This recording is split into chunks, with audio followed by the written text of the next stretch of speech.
so, like you saw in the trailer, we're basically trying to figure out, if it's our responsibility to do something about poverty in Africa, poverty we can't see miles away, and if so, like, what do people think actually works? Like, what can they stand behind? And specifically, like, in your writings, it's interesting because Rob's an atheist and I'm a Christian, and just thinking about, our moral obligations to, our fellow man, specifically those we can't see in places like Africa. Right. Yeah. And so, I guess our first question that we ask everybody is, do you think it's our responsibility as Americans to do something about poverty in places like Africa? I would say yes, something. As to what that something is, that's a whole other can of worms, definitely. But I don't think we should be ignoring it completely, especially since there are certain things we can do as a nation that actually would be better overall for the world, even for us ultimately, but we're so caught up in certain political ideas that we're opposed to doing it. To give you one of the examples that I think, what I've heard a lot of the African heads of states saying at the UN and various places is, let us engage in free trade. I mean, all they want us to do is to leave them alone, to stop creating tariffs, agricultural subsidies. I mean, we're giving billions of dollars of charity to agro-corporations, wealthy agro-corporations here in America. Why are we giving charity to agro-corporations when, if we weren't subsidizing, the Africans could actually make enough food not only to feed themselves, but even sell to us, and so their economies would improve and so forth. There are certain ways that we could just get out of their way and let them engage in free trade so their economies could grow and that they could solve their own problems, essentially. But we have a lot of protective tariffs and other things that we're doing that are helping us, but are actually keeping them out of the market, keeping them from competing. And that's one of the things that's hurting them. And I think I think that is wrong, and we shouldn't be doing that. And that's the kind of thing that I mean, if I were to go on a campaign, if I had money to spend on a campaign like Let's Help Africa, I would be trying to drum it into the heads of Americans that what we're doing in terms of giving charity to agro-corporations is wrong. If we would just let the Africans engage in free trade, they could bring themselves up, and we should get out of their way. And I think we should try and infuse that into Americans' minds so that the American public will actually get behind that idea, and therefore the politicians that are saying, well, I'll get voted out of office if I cut agro-subsidies, that argument will go away if the American people finally agree and say, these subsidies are wrong, they're actually hurting people abroad, and ultimately are hurting us. I mean, if we could buy cheaper food from Africa, why should we be, if we can't even afford to make wheat here, that we have to subsidize our farmers, then there's something wrong. Obviously, it means we could get cheaper food somewhere else. Why aren't we just getting the cheaper food? That's the kind of argument that we need the subsidies doesn't really hold up.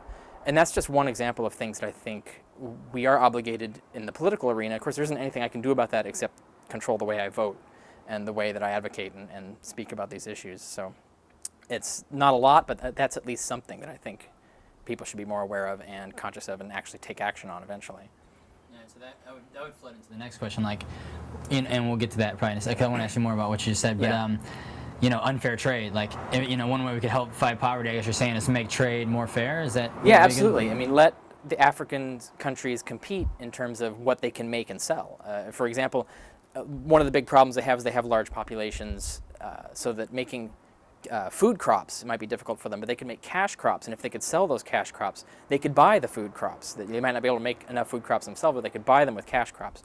But the only way that they can make money on cash crops is if we let them, essentially. If they can make cheaper mangoes or cheaper bananas than we're making, or the Dole Corporation is making throughout Central America or South America or whatever, why not let them do that and profit from their banana trade, say, and with that money they can go and they can buy the food they need, or medical supplies, or everything else that comes with industry and so forth. So I think that's the kind of thing we should be thinking about. One of many ways that we could be thinking about this problem, that it's not just about shipping boxes of food to Africa, essentially.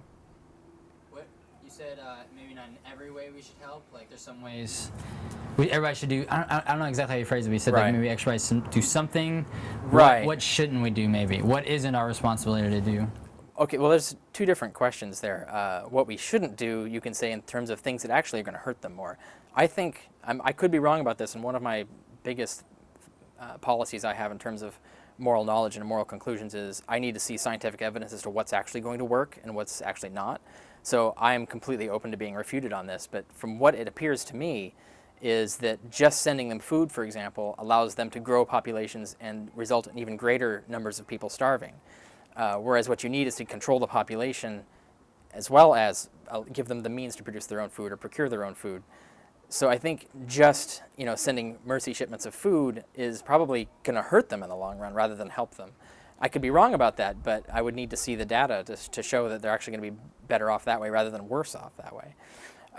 So there are certain things I think it's possible that the charity is actually going to hurt them, and we don't realize that. We need to actually look at the long-term effects of our actual policies and what's actually helping and what might actually be doing more harm than good. And is there a way to do the same thing that won't cause the harm, for example? Those are the kinds of things we need to look at in terms of what we shouldn't do. Then there's the other question of what we're not obligated to do. I think there are things in life that we're not obligated to do, but we can still choose to do them. It doesn't mean that we're morally obligated to do it, but we might do it. Like people who do pet hospitals or pet charities, for example. I don't think we're obligated to have a cat rescue to support the cat rescue office or whatever, some sort of charity that rescues cats. But there are a lot of people who want to do that, and that's completely, I think it's admirable for them to occupy that particular niche and take care of that. And there might be other particular charities that I choose to support that I think are doing good, but I don't expect everyone to support those charities. So I think there are certain things that we're not obligated to do, but we can still do them. And when it comes to personal individual action, I follow the golden rule. What would I expect Africans to do for me if the roles were reversed, if Africa was tremendously prosperous and I was in a screwed, fucked up country, basically? What would I expect from them? And I wouldn't expect very much from them except to not get in my way. That's one of the things that what would outrage me about African attitudes in that particular case would be the things they did that make it harder for me to get ahead, essentially. I wouldn't expect them to send me food. I wouldn't expect them to go out of their way to give me things, but I would expect them to not do things that make my life worse. You know what I mean? So in terms of golden rule, that's how I live my life. And so I don't think it's a moral obligation for me to subsidize food shipments to Africa, but it is my moral obligation to engage in certain voting and policies that will get us out of the Africans' way and let them help themselves, essentially. I think something that's really interesting is that you mentioned the golden rule, and it's kind of attributed to Jesus, at least, it's attributed to Jesus, attributed to the Bible. As an atheist, it's a good standard. Absolutely, and in fact, in my book, Sense and Goodness Without God, I actually show logically and factually how it actually follows from the facts of the world that is one of the fundamental moral standards, and it's true for all religions, all cultures. It doesn't have to come from a particular religious faith. When Jesus was echoing the golden rule, he was repeating a Jewish proverb that was much older than him. And you can find similar teachings in the Greek philosophies and even more ancient cultures in the same area. So it's probably one of the oldest ethical standards, and it's the most universal. You find it in China, for example. Confucius has his version of the golden rule. And yes, there's a reason why the golden rule is out there, is because it hits onto something that is universally true, I think, in terms of moral truth. And that's, I'm sure, why Jesus and the Christian movement latched onto that. Yeah. So, I don't know, so it's kind of interesting for you, because it's because in the trailer you're like, is it my responsibility to do so? How do you say it? Or do you still feel that same way as you expressed in the trailer? As soon as we started making the movie, things change already, just by being engulfed in just the issues and stuff, and actually thinking about it, when other ways you'd be just kind of turning a blind eye to it and just saying, I'm going to go through the motions of life. So things are changing already, but I understand what you mean. Yeah. I don't know, what did you say in the trailer? You said, is it my responsibility basically to care for these people halfway across the world? And so as an atheist, how would you, I don't know, it's probably your question, but how do you convince him, through just ethics that... Well, I would again make the argument of distinctions between what exactly do you expect you're obligated to do. I think a lot of times when people say, should we give a damn, they assume there's a whole package of things you're supposed to engage in that come with that. It doesn't necessarily mean that you should be, take half your income and send it to Africa. It doesn't necessarily mean that. There are other things that you can do that can give a damn, essentially. I'll tell you that one of the least that you can do, and that I do, is that actually read other countries' newspapers. Or, for example, I read The Week, which is it summarizes newspapers around the world. So you hear what Africans are saying, you hear what Iranian newspapers are saying, and what Chinese newspapers are saying, and it summarizes from around the world. And so you actually get to see what other countries' problems are, what they are actually saying about America, and so on. And I think that gives you a whole different perspective that I think opens your world, and you can start thinking more globally in terms of, I'm a member of a species on this planet, and there's a lot more going on than just what's going on around me. That said, I still also subscribe to the view that our obligations radiate out in terms of closeness. So for example, I think we have more moral obligations to our family and friends than we do to our neighbors, but we have more moral obligations to our neighbors than we do to Africans, for example. And I think there's certain levels of the degree of obligation in terms of how much you should help them in certain situations. For example, I would give a huge loan to a neighbor that I really liked if he was in dire need of it, and I trusted him and knew a lot about him and knew that he could, either pay it back or actually that it would help him and he would do good with it in the long run. Those are the kinds of things that I would actually think about for a neighbor, but a stranger across on the other side of the city, I don't know them well enough. I don't have that kind of relationship with them. I don't know if it's going to do any good or do any harm in the long run to do that. So I do believe in the radiating responsibilities. I think we have more responsibility to American national defense, for example, than to the whole world. So I do think in those terms, but that doesn't create an either-or situation. It doesn't mean that national security means screwing everybody else over or forgetting everyone else. I think there are levels of commitment and help that we can give. I really like that a lot. That's the perspective that we haven't heard before, but it just makes so much sense, Yeah, I think it might sound like making so much sense. I think everybody would come to these conclusions if they sit down and think about them. Well, you really have to think about them, and for a long time, and have a lot of information. I mean, I think I look back on myself even 10 years ago, much less 20 years ago, and I'm amazed at how little I knew then. I look 10 years ago, like how much more I know now than I knew then, and then think 20 years ago, oh my, I was completely ignorant. And I think I see the progression. I know 10 years from now, I'll think I was ignorant now. I think if you're constantly getting information, curious for example, news around the world, or what's the science, for example, what's the science of genetically engineered crops? Why are people against it? And is it even rational to be against it? Is it going to be a good thing, for example? I think it is, but you have to read up on it and understand the science, and have to understand the underlying science as well, so you have to read a lot. I think if people get that information and think about it and really sit down, spend some time, like an hour a day at least, just thinking about what do you believe and why do you believe it, is it even consistent? And you might even think of a different thing every day. You might think, rape crisis centers, that's the thing I'm going to think about today, or logging, it might be the thing I'll think about tomorrow. But if you keep thinking of these things and these issues in terms of relating them to your total worldview, I think most people would come to very similar conclusions, and they would be complex and nuanced points of view. They wouldn't be black and white, simple perspectives. And I think the biggest problem is that people don't do these kinds of thinking.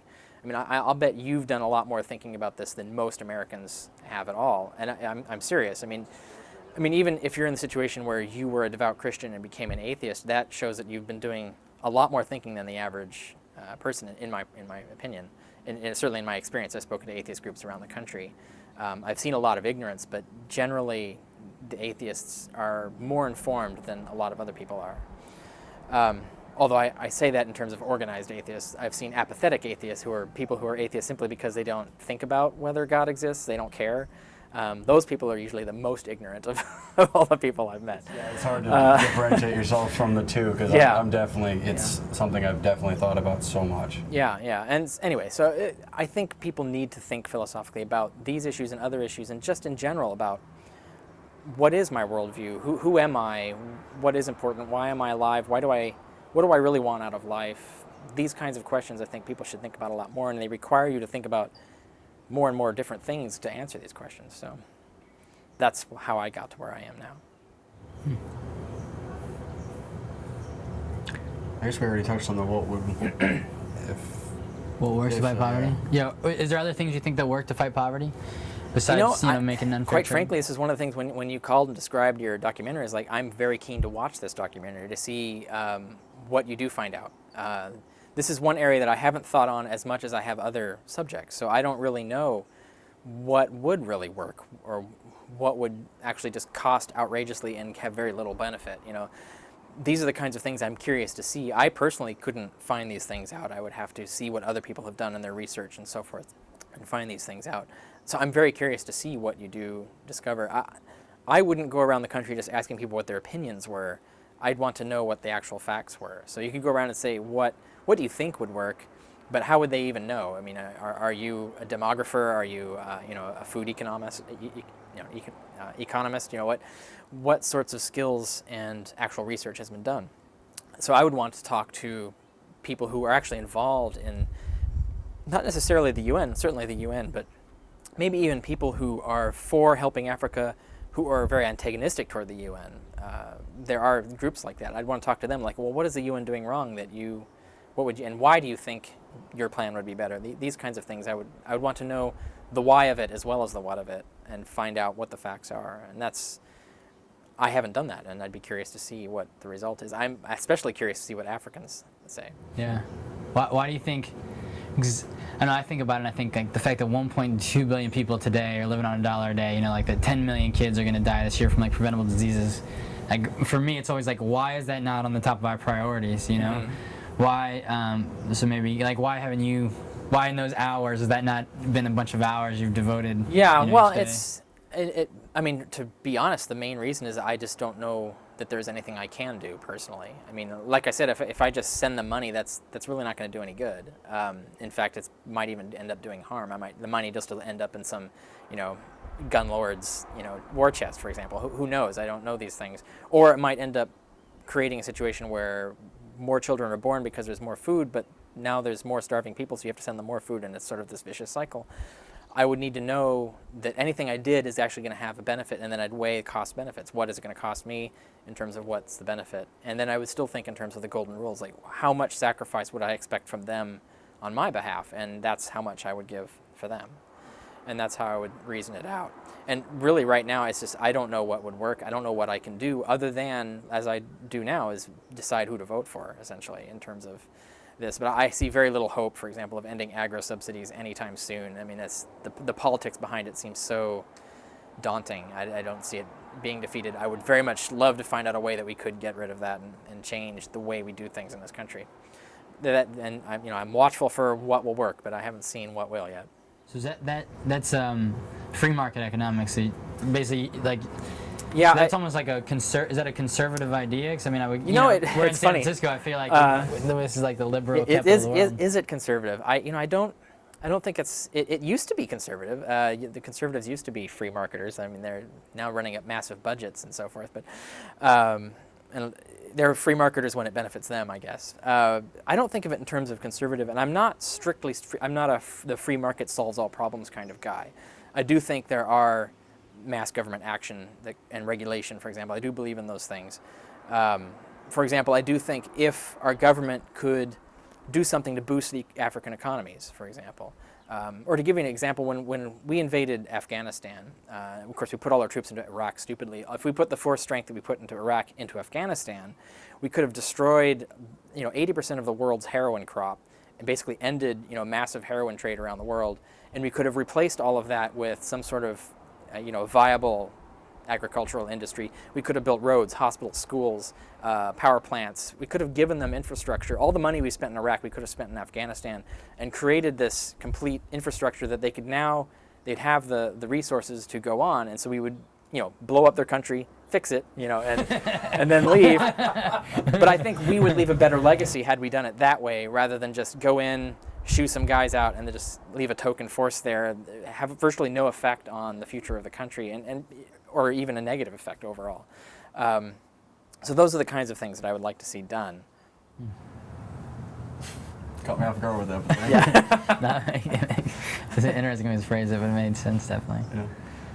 Yeah.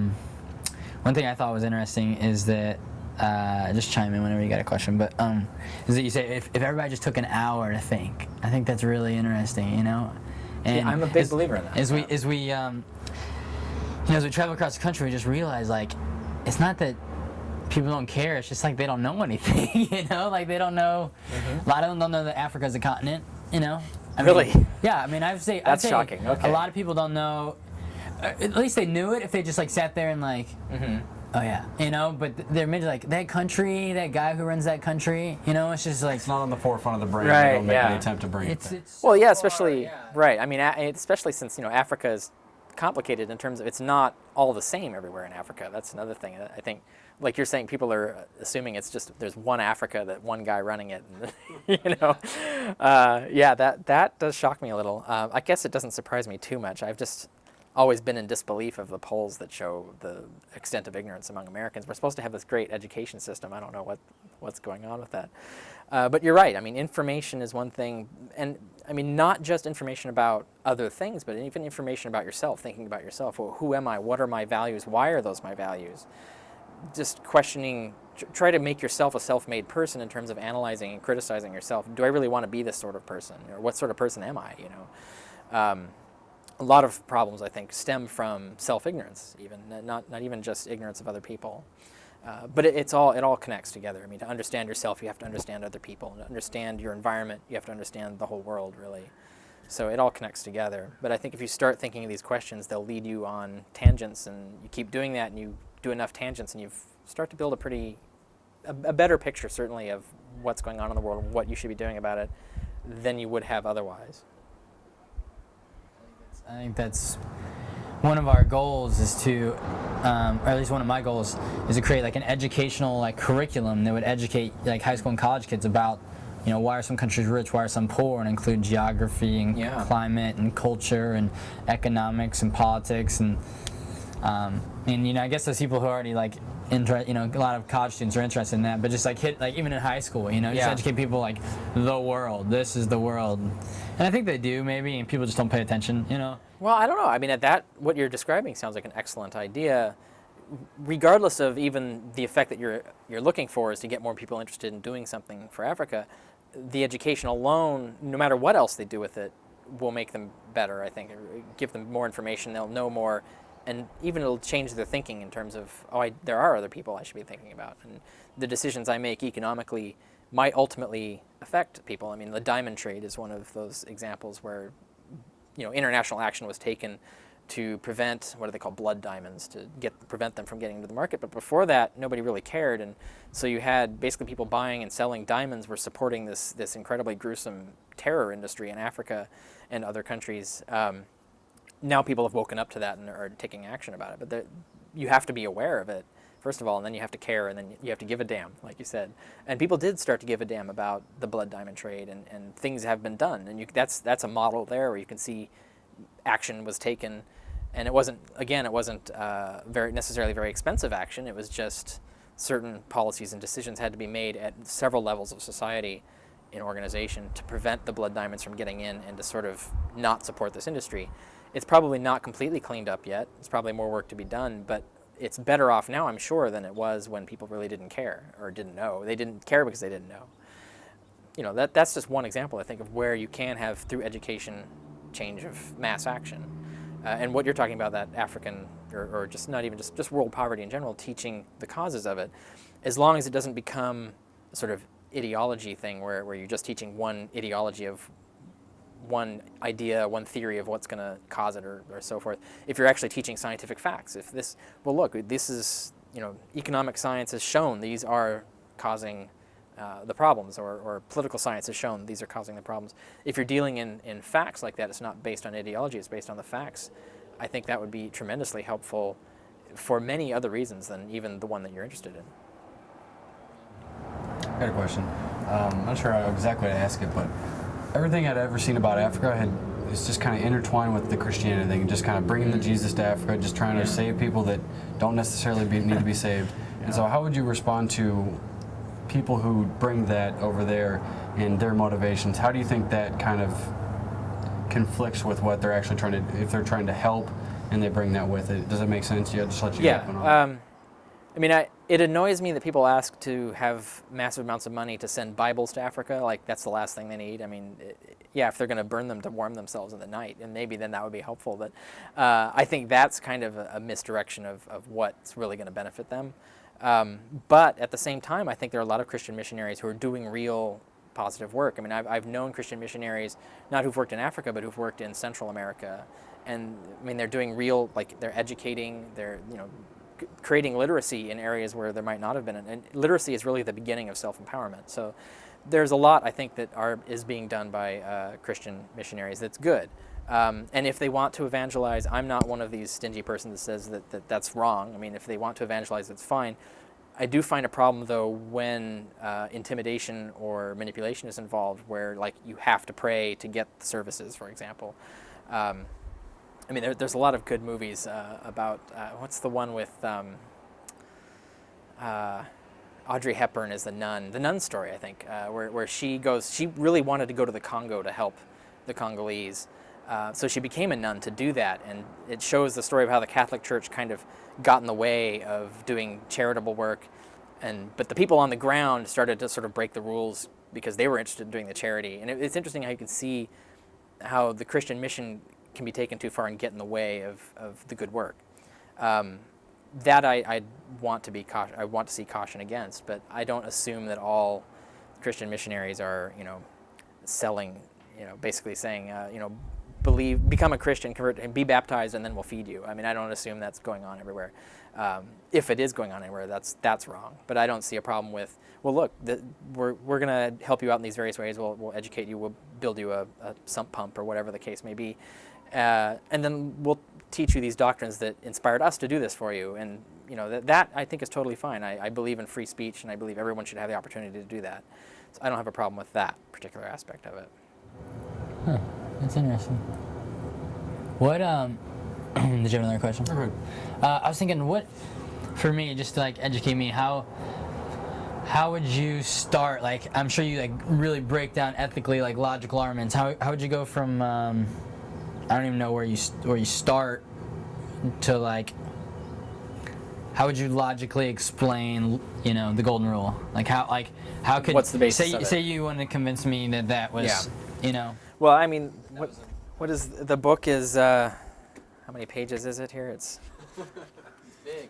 Yeah, it's 20 for sure. Yeah, it's 424 pages about, and it explains the complete worldview. I mean, there's just about 100 pages around ethics, but to understand the arguments in there, you have to understand everything else, because really your ethics has to be based on what else you think exists. And what is the nature of man? What is the nature of the world?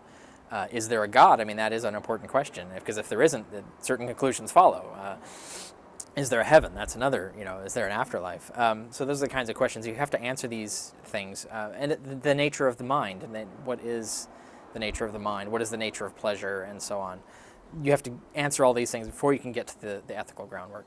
So what I would say is, so there is no simple, quick step that I can get to. But basically, I mean, it breaks down to there are certain facts that are naturally the case, there's scientifically the case about who you are as a person, about human beings in general, and about the world in general. And when you look at those, basically you're going to be personally more satisfied, more fulfilled, and a happier person in the long run if you become a certain kind of person rather than some other kind of person. And generally that's where I break ethics down, is if you become a more compassionate, empathic, honest person. And it's not just a question of acting compassionately or acting honestly. If you actually believe in honesty, and if you actually are compassionate in the sense that you can really feel what other people are feeling, and it matters when you take an action that hurts them. If you don't want to do it because you empathize with them. If you become that sort of person, it's going to affect you in so many other ways in your life that's going to positively benefit you, that you're going to be better off as that sort of person than someone who's just constantly selfish, self-centered, and maybe even thinking that I can be honest when I want to. If you're that kind of person, you're ultimately going to become the kind of person that you even personally hate. And so at some level of your being, you're going to hate yourself, or certainly not love yourself. And I think that, at least not in a healthy way, and I think that leads to anger and paranoia. And I mean, I'll tell you, all the people that I've met who are very self-centered, especially rich people, they tend to have miserable lives. I mean, they think they got great lives, but their divorce situation, their personal relationships, they're angry more often than I think is even rational. The paranoia at that level is kind of disturbing. I mean, I think if you become that sort of person, you create problems in yourself and in your life. You might not even realize that you're causing them, but the life is going to suck more than you think it does. And I think, whereas if you knew what your life could be like if you became this other sort of person, if you really understood that, you'd go, oh, okay, I would much rather have that life. And I think that's just universally factually true about the nature of man and the nature of the world. And that's what I argue in the book, is why that is.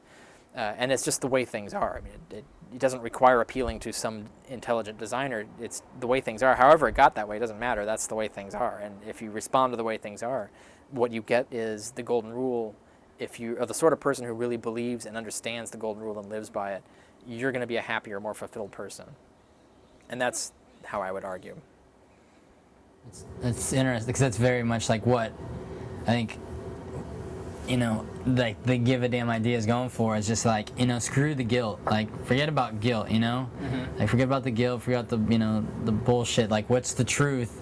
And, like, check out all you could do. Like, check out how awesome of a life you could have without being selfish, with, like, thinking about others, with just a little bit you could do and, like, the difference it can make. Yeah, absolutely. So I think that's interesting. Just that even, if you believe in God or don't believe in God, like, self is just a sucky way to go, Like, the better way of life is just to. Yeah, no, I've seen it myself. I think the science supports it. There's more and more science being done on morality in terms of how living morally affects you psychologically. More work needs to be done on that, but I think more and more the science is really supporting the idea that if you live a certain kind of life, you're going to be a happier person. And that entails, once you become that sort of person, you can't really go back. I mean, it entails certain behaviors, your certain attitudes. They're just going to follow naturally from that. And of course, it's a matter of degrees. You head in that direction over time. But like Aristotle said, you have to sort of habituate yourself and evolve. It's not like something you can just choose. You don't just do it. Keep juggling with questions. I know you got a bunch of them. I can have so many questions. One thing you brought up earlier is that that Jesus is the golden rule, that it was just something he took from a Jewish proverb. Mm-hmm. And that's what I was always taught, and I don't really know, I don't know a lot about like ancient parables and stuff like that, but I was always heard, at least, that ancient parables were different. They're the same thing, it was just a different side of the coin. It was like, don't do to others what you wouldn't want them to have to do to you. Like, I was always told, like, Jesus came and he brought something special and brought that, do to others how you want them to do to you, because it's like an active. Yeah. I mean, ultimately, those are logically identical statements, so the difference isn't great. Confucius also worded it negatively. But in terms of action, it produces the same results. So there really isn't that much of a difference in the way you word them. And you can see them worded positively in other environments as well. But there's a difference, though, in terms of trying to bring that out, also like emphasizing the fact that, it also involves positive action. But I think in terms of, even when the negative commandment was out there, people were still using it in terms of what positive action does it involve. So I do still think that. Like, don't do that because I want them to do it to me. But like, but wouldn't want you to help them? He's like, but that's the same thing. It's like, don't ignore them. That's the kind of thing. Or don't leave them to starve because you wouldn't want them to leave you to starve. So the negative commandment can be phrased to support the same behaviors as the positive commandment. Glass is half full or it's half empty. Right. Still the same amount of water. Yeah. Right. Yeah. Exactly. But it can matter. Like you were saying, you in your background, it was taught, even if it's not necessarily entirely correct, but it was taught that emphasizing positive action is good, and that, I would agree, is a good thing, is to try and emphasize, it's also about positive action. It's not just about refraining. I mean, pointing that out, I think, is also a useful thing to do, even though it follows automatically from the logic of it. It might not necessarily be what people are responding to. Yeah, definitely. So. Have you ever seen that debate where they compared that DVD series where they compared C.S. Lewis and I'm totally blanking, but no, the founder of modern psychology. Oh, Freud. Yeah. Yeah, I'm not a Freud fan. I'm not a C.S. Lewis fan either, but I've read more C.S. Lewis than Freud. But no, I didn't see that documentary. I heard about it, and it sounds terribly boring and misinformed. So. All right. Well, then I won't quote it or reference it. Well, I'll mention it just to kind of go. But basically, how would I say this?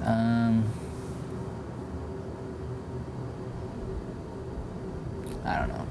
I don't really know where I was going. Come back to it. Just go. Yeah, I don't really know where I was going. I know you're just dying to ask him questions about Christianity and atheism and stuff, and if you'd be okay with going in a different direction, we'd just. Yeah, To an extent, yeah. I don't want to go so completely off track, but yeah. Yeah. Well, I mean, those are more like not interesting for the documentary stuff. But it's like, for me, like all the questions would take us sitting in front of books and you showing me a book and then like me being like, well, let me get this book. Yeah, absolutely. And like, what was it saying? And like, so it would be like, because I think right now I know. That could be another documentary. Yeah, I could definitely be interested. Come and stay a day, and then you bring your books, and I'll have my books, and we'll just pour through them. And yeah, like one specifically I was interested in is just like, in which I don't know well enough to defend my point of view right quick, but like I feel like a lot of atheists say like Jesus, like the Gospels are basically like, 100 years off from when they were written, and there's only like one historian, and he's unreliable, that actually said Jesus was alive, that wasn't a Christian, and like and I feel like I've heard that actually like Mark was written within 30 years, and then maybe John was written in 60 years, but it was still in the same lifetime as many people would have seen Jesus, and that there's more than just Josephus who said Jesus was alive. There's also a couple other historians. Would you agree with those, or like do we combat in the actual information, or is there? Well, I mean, I didn't keep track of every single point. I mean, what you said doesn't sound inaccurate to me. I mean, there are a lot of questions. They're not simple in terms of, for example, the dating of the Gospels. Mark, for example, most likely dates from around 70, and there are compelling arguments for why that is. It could come later, though. It almost certainly comes after 66, but so you could say from 66 to 80, ballpark, and that's about the best we can do. Matthew, for example, it's argued that there's a particular Christian author who appears to be aware of the contents of Matthew, and he writes and dies in 107 AD. So Matthew had to be written before 107, and that's about as accurate as we can get in terms of the end date of the latest point at which Matthew could have been written. But the problem is that the evidence of that is problematic in and of itself, because some of the evidence looks like he doesn't even know what he's quoting, what the context was in the original gospel, which creates a problem of, well, wait, is he quoting Matthew's sources, or is he quoting Matthew? And if you resolve that he's using Matthew's sources and he's not aware of Matthew, then Matthew might post-date, in fact, probably post-dates 107. So there's a lot of questions in terms of how we're going to date the Gospels.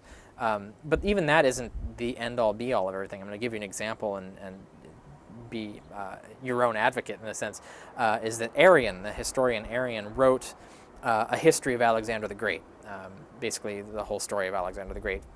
And he wrote about 500 years after Alexander the Great lived. But his account of things, historians conclude, is probably the most accurate that we have of all of the sources that we have on Alexander. The reason is, however, is that he used he used the documents written by generals and historians who actually marched with Alexander. They wrote books, and Arian used those books and used a particular method to try and combine them. And he tells us this. He explains it. Well, this is how I composed my history. I use these authors where they agree, I just write, and where they disagree, I explain they disagree and give the different accounts.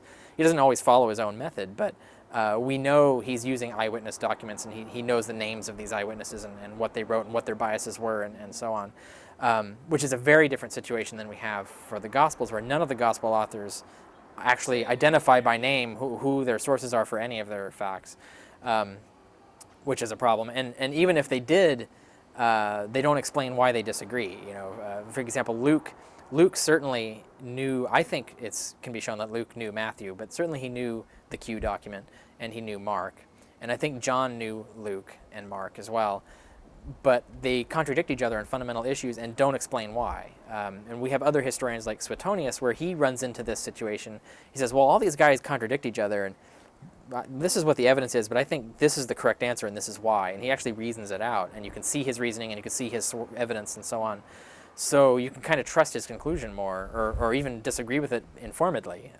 Whereas with the Gospel authors, we really don't know why John puts the crucifixion on a different day than the Synoptics, which actually puts it in a different year, importantly, because it has to happen on or near Passover.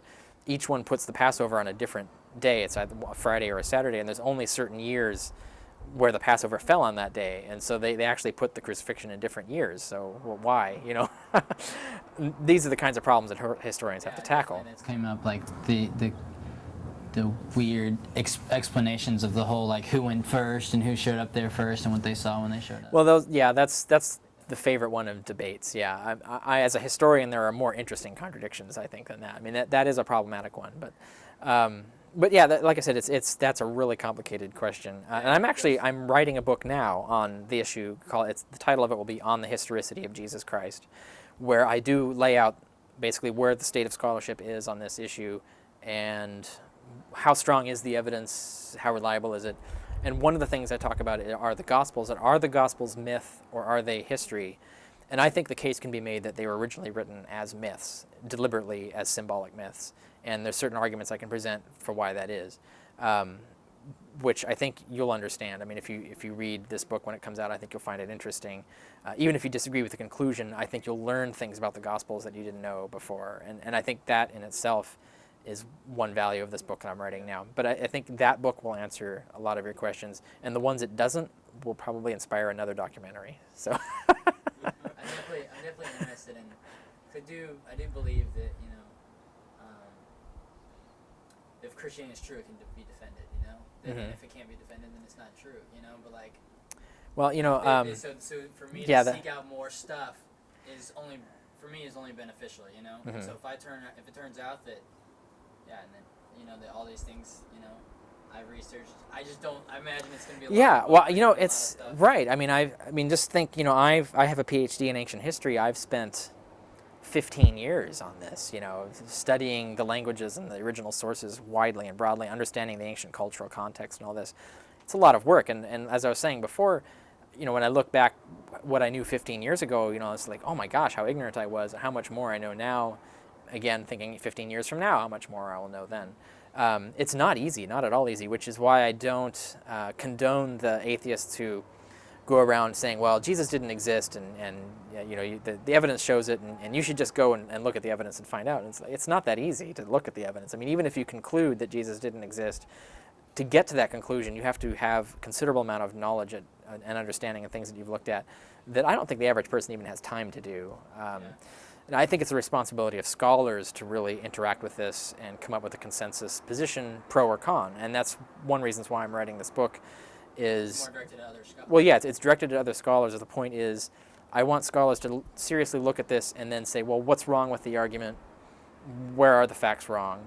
By basically cutting away all of the stuff that they usually attack that are, I think, straw-manning different arguments. Because I think there are people who argue that Jesus didn't exist using faulty arguments mixed in with solid arguments. So, and then, the critics will attack the faulty arguments, ignore the solid arguments, and then, well, wait a minute, we're still at a stalemate here. How do we move ahead? The way to move ahead is to get rid of the faulty arguments, just present the solid arguments, and then say, well, now where we are. Yeah. And I think if you pay attention to probably the next 20 years of scholarship on this, you'll see this issue become more prominent whichever way it comes out in the end. There will be a consensus, a broader consensus at any rate, as to whether it's plausible or implausible that Jesus did or didn't exist. That's going to happen. But yeah, I think there isn't any way that I could sit down and just convince you in one day. It's just not going to happen one way or the other. It would take a lot of books. One thing that I want to mention, we were talking last night, and we just fundamentally disagreed on this, and I think it's a pretty important thing, is that I remember I was talking to one of my English classes. I read something that really profoundly impacted me, and just the fact that if any large amount of people hold a belief, there's probably a decent reason at least that they hold a belief, I think, and so it's worth being examined. At least even go all the way to Scientology. I think there's probably some somebody who knows Scientology really well could probably say some interesting things of that was wow, that's interesting. So I can at least see why somebody would believe that. Right. And so I was talking to Rob. I was like, can't you at least see why I believe what I believe? A lot of people can believe a lot of bad things, and it doesn't make it right. Well, the premise is valid, that a lot of people aren't going to believe something unless they have a reason to. The flawed premise is assuming that everybody has a rational, logical reason to believe what they do. I mean, there are a lot of motivations to entertain beliefs that aren't logically valid. In fact, as you're going to find out in this documentary, there are people who believe things about Africa or about their own moral obligations or about even what's possible and so forth that you're going to be blown away like, oh my God, that's so ignorant, or that logic doesn't even make sense. a lot of people live their lives with these sort of fallacious rules of thought that they apply in a lot of areas in politics and so forth. I mean, you see it in the way politicians are attacked. Like, let me think of a good example. But the pledge pin, Obama's the flag pin, Obama. Yeah. Why any American would think that would be an issue at all was just astonishing. I mean, there's propaganda pretty much. They're just trying to say that he's unpatriotic. Oh yeah, I'll explain the story. What it was after 9/11, everybody was wearing these flag pins, and Obama thought, well, it's kind of hypocritical. I mean, we really should be. That's kind of like a pointless gesture. We should just be doing things for the good. I don't think I should be required to wear a flag. Everybody knows I'm a patriot. You know, my actions say that I'm a patriot. I shouldn't be required to wear this flag pin. So he didn't wear the flag pin for a while, and he got criticized for it. Like, why aren't you wearing this flag pin? In formal debates, like on live television debates, this was a debate question. Like, why aren't you wearing a flag pin? It's like, okay, there's, like you said, there's starving people in Africa, and you're asking me about, why a flag pin. There's so many other more important issues as why this stupid issue was even an issue to begin with is so trivial. But that's how a lot of people think. I mean, they think it's important because there's something wrong with their reasoning. They think, well, if he was a patriot, he would wear a flag pin, which is a non sequitur, so that's a common fallacy. But there's a lot of people think like that, I think, and you're going to find that problem with whether it's Christianity or whatever the case may be, and hence you find the problem like so many people believe Islam in the Middle East. Like, so does that mean that Islam is true? Or that there's even a good reason to be a Muslim? Yeah. It's a valid question, but yeah, I do think you're right in the sense that if there are a lot of people who believe a certain thing, it deserves some examination. Yeah. In the sense that, like, someone who says that aliens built the pyramids doesn't. There's not enough people who believe that. It's such a trivial, like, fringe argument that you can safely not examine the question and go, okay, well, when it's on the cover of Time magazine, then I'll believe it. But other than that, I'm just going to dismiss you as a kook, right? But if there's a lot of people who believe it, if a lot of people who are Christian, I do think it is our obligation to find out why do these people believe what they do. And I think when you do that, you personally engage with these people and read their books and read books on the other side. I think you read books on both sides. You don't have to go very far, talk to many people, or read many books to realize there's a huge amount of diversity among Christians as to what they believe and why they believe what they believe. And then you start to understand more why they believe what they believe. And then you can start examining, well, is there even enough evidence for me to join the crowd? And I think that doesn't require as much evidence or as much research, I think, to come to a conclusion on as something as complicated as whether Jesus was originally mythical or originally historical, or whether the Gospel of Mark records the authentic sayings of Jesus. I mean, those questions are exceedingly difficult to answer because they require a whole different level of knowledge and skill set that most people just don't have the time to acquire. And I think that's the kind of thing where you need the experts to honestly interact with this and communicate their findings to the public. It's the same in science too. I mean, you think like theoretical physics, like relativity theory, we can understand the basics of it, but the reality is if you're going to launch a missile using, relativity theory and quantum mechanics to guide the missile, we're never going to have the knowledge to be able to do that. It's like we have to have experts to explain these things to us. Or even the Big Bang Theory, for example. We can research enough to know why the experts believe the Big Bang Theory, but we're never really going to understand all the science behind it. We can understand just the tip of the iceberg of the science behind it, but you really have to rely on the experts for those kinds of things. Yeah, I guess. Would you agree with this statement? Is the question, like, that for me, I can understand why you would be an atheist, and but I still think Christianity has more evidence. Mm-hmm. Would you feel that same way, or like, because I say that throughout, I'm like, I understand why you can be an atheist, but I still believe that there's more evidence on my side to believe there's Christianity. But like Rob's like, yeah, I think you're kind of an idiot. Well, it depends. Really, it really depends on why. Or first of all, it depends on what you believe. I find that Christian tends to be conflated. Very right. Yeah, it's like, what exactly do you believe? Why do you believe it? That's another thing. And I think a lot of people just don't have the information at their disposal. Like, I think perhaps you might benefit from reading more of the critics of Christian apologetics than just the stuff that supports the Bible, for example. Read what the critics say, and you won't agree with everything they say, but you might find out that, well, there's the books you've been reading are maybe going a little too far, or certain bits of it should be thrown out, or you get to a more equilibrium state, and I think in terms of what you think the rationality is, or where you should be.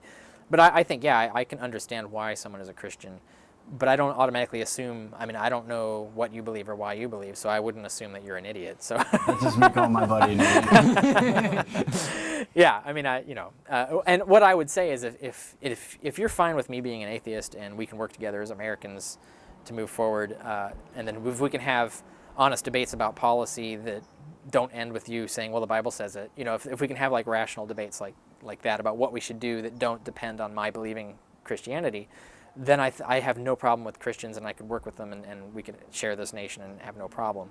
It's just when Christians basically get to the argument where it gets down, well, God said it, therefore it's true.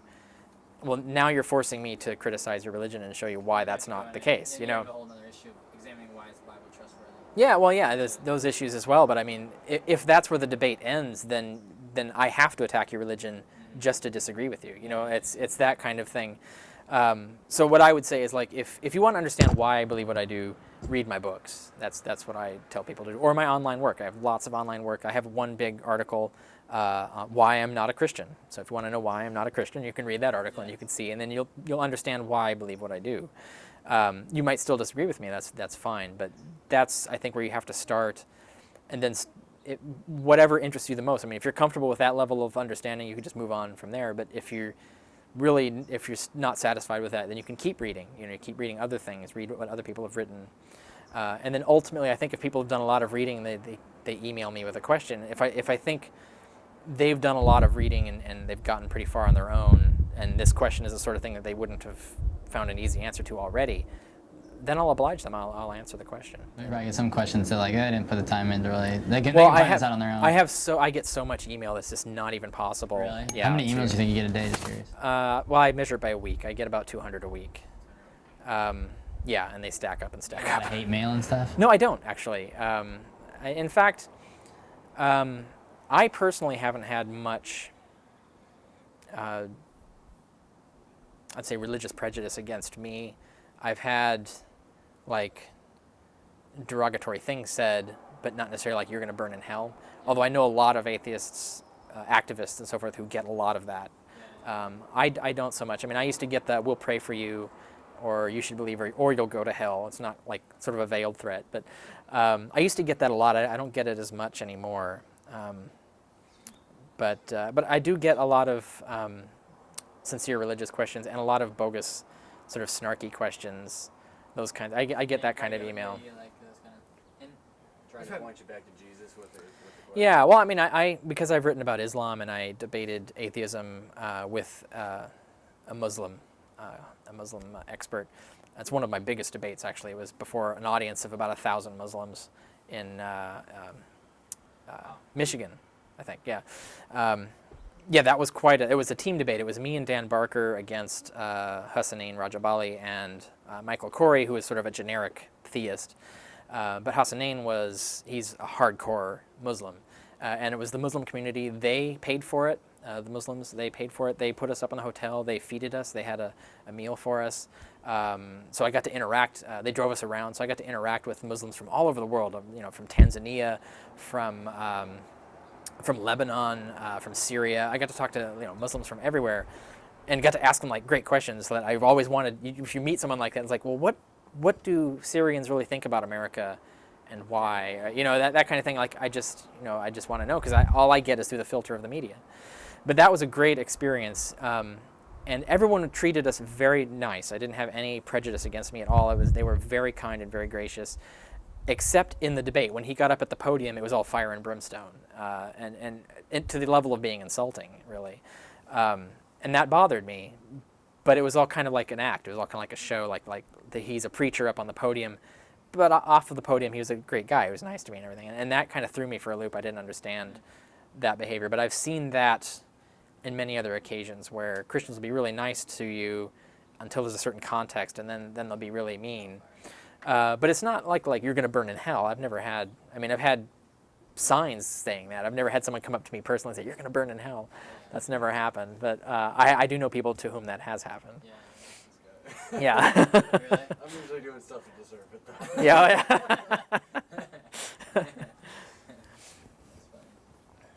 This is my last question. Oh, okay. Go ahead. Yeah. Are we doing tape? I got 5 minutes left. Okay, what were you gonna say? Sure. No, go ahead. Yeah. I wanted more water, but if we got 5 minutes, let's go. Yeah. This isn't really a question. This is just I went to Biola, and so like I saw they debated William Lane Craig, and I just thought that was. Or you guys, you're like interacting. We with this interacted, stuff. yeah. we taped 15 minutes by satellite feed for Lee Strobel's TV show, now defunct, but it was Faith Under Fire.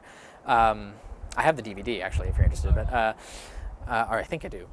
Oh no, actually I don't. No, right. No, I have. They put out an educational DVD where they just took the clips they wanted. I mean, it was totally biased towards Christianity, whereas the actual live thing that aired, which I have on VHS, the live thing that aired was very balanced. They edited it very. I was very fearful that they would edit it because it's Lee Strobel, not exactly a balanced journalist in his books, pro-Christianity books.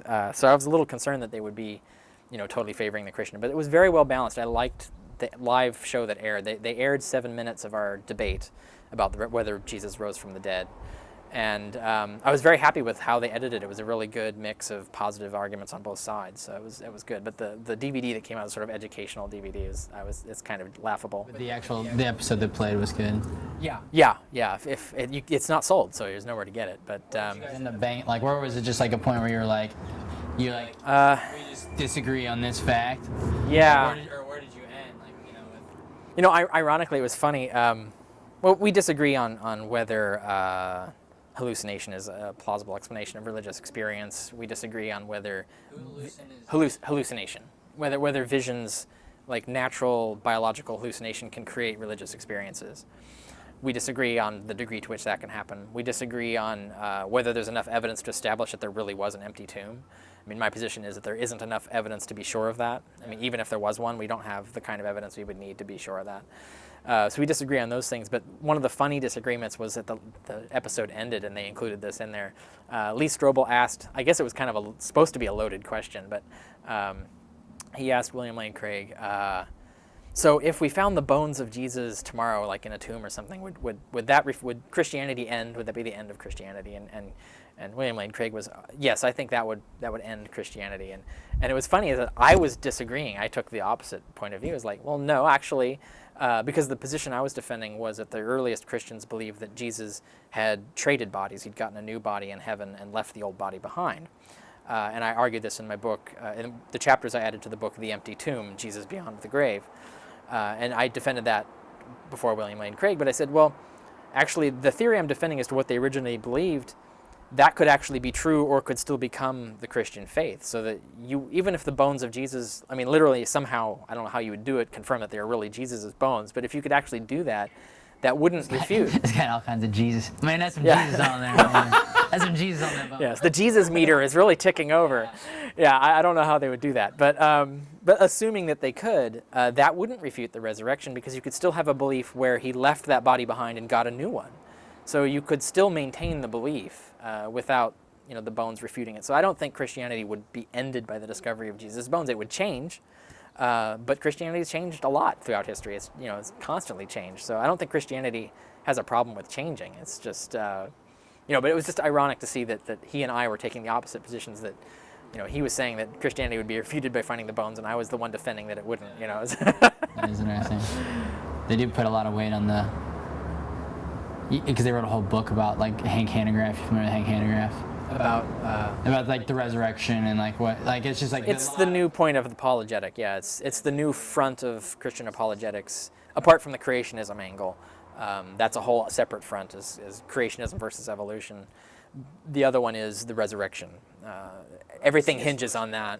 Sorry to catch up. What about the C.S. Because we're running out of tape. I want to get this last one. Yeah. What about the C.S. Lewis angle, like the mere Christianity, that argument he puts out in the beginning about the origin of what's right and wrong and guilt and what do you? I mean, that'd probably take a while, but unfortunately, you don't have enough tape. I have a good story on that. I read. It was funny. I have a very Christian uncle, and we exchanged books.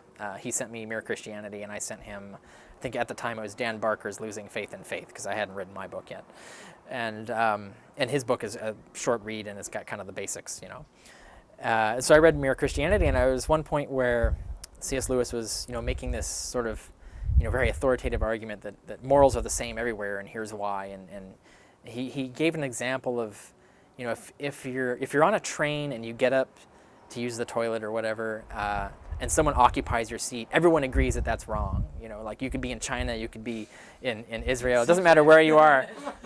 Everybody agrees that that's your seat, right? That's by agreement you were at that seat, so you should still have that seat. And it was funny is that I had the exact opposite experience in the Coast Guard, where we had a house rule in the entertainment center because of the nature of the culture on the ship. You're constantly moving and going. That we had it as a just understood rule, and it was explained to all new people on board that if you get up, you're forfeiting your seat. That was just the rule. So we had the exact opposite rule, and it was everybody understood why. It was it made sense, and it was the right rule for that context. So it was the exact opposite of what C.S. Lewis was arguing. It's like, okay, so he's arguing from a very limited experience where he's only seen certain things, whereas I've seen the exact opposite. I've seen